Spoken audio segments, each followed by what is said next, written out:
You're watching Southern California's CBS 2 News at 11.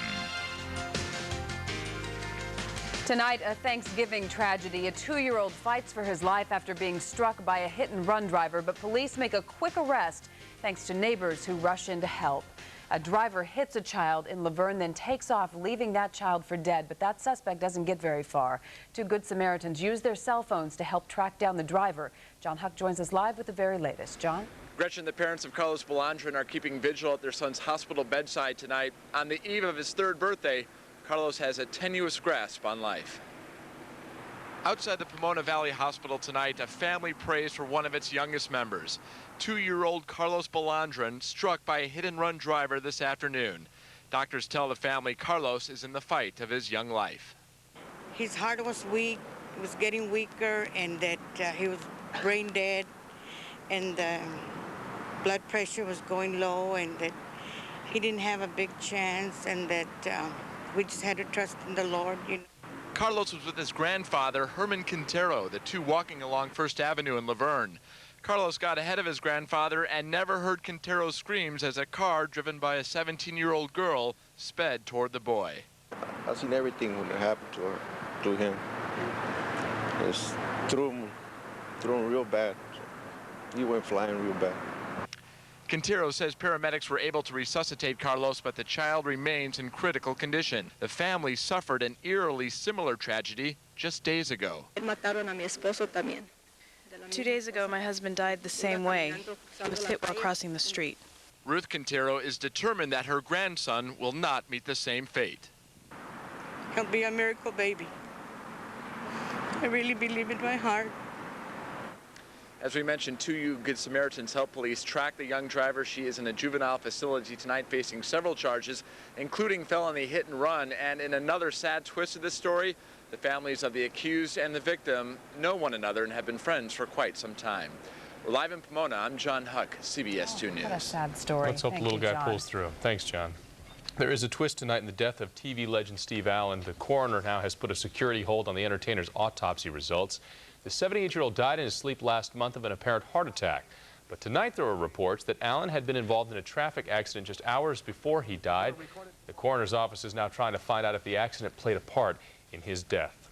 Well, while millions of Americans celebrated Thanksgiving, a handful of lawyers continued a bitter battle in the trenches of the presidential race.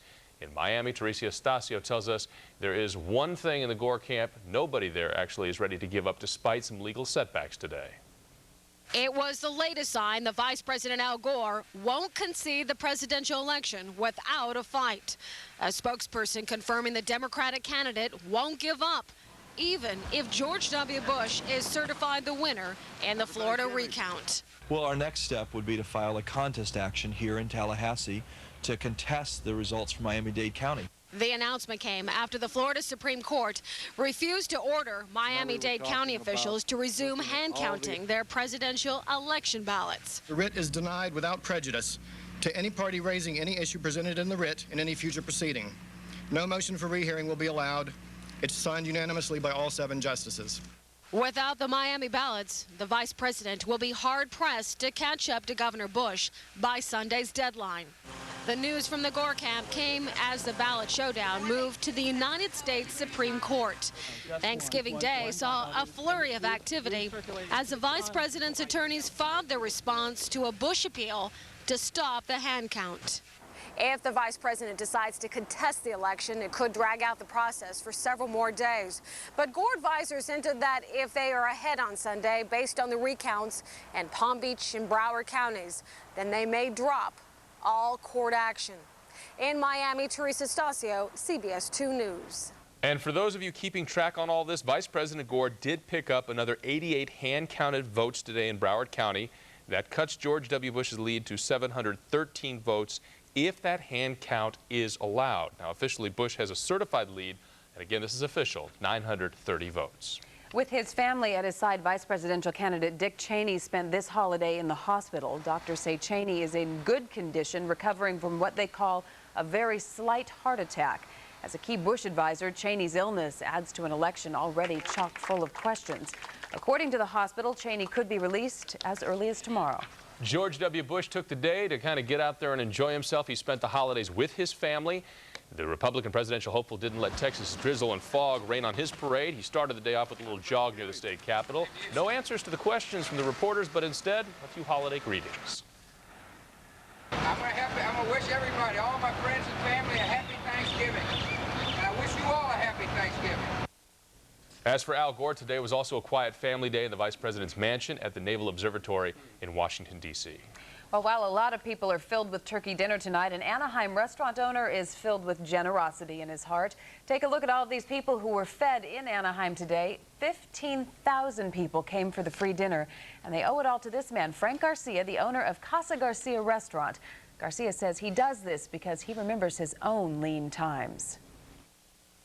I remember when I didn't have that food in front of me, and now that I can give it back, it is just like me. I'm not the only one. This is Garcia's 16th annual feast, and he plans to give free dinners to another 1,000 people in Tijuana tomorrow.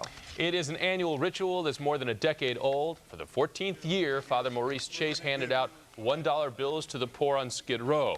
Larger bills went to mothers with children, and $100 bills went to the poorest and the very neediest. Father Chase handed out more than $15,000 this year thanks to celebrity donations to the Skid Row ministry. And the Fred Jordan Mission in downtown Los Angeles hosted its annual traditional Thanksgiving harvest feast today. Celebrities, volunteers, and founder Willie Jordan served up 2,500 dinners to the homeless, underprivileged children, women, and men. Today's feast was donated by corporate volunteers. All right, get ready, get set, and shop. Tomorrow is billed as the biggest shopping day of the year if you're brave enough to brave those crowds. But analysts are predicting that sales aren't going to be as high as last year, so stores are planning better discounts and advertising just to pull in all the shoppers, and they are opening early. For example, Toys R Us in Culver City opening at 6 a.m., and the West Side Pavilion is going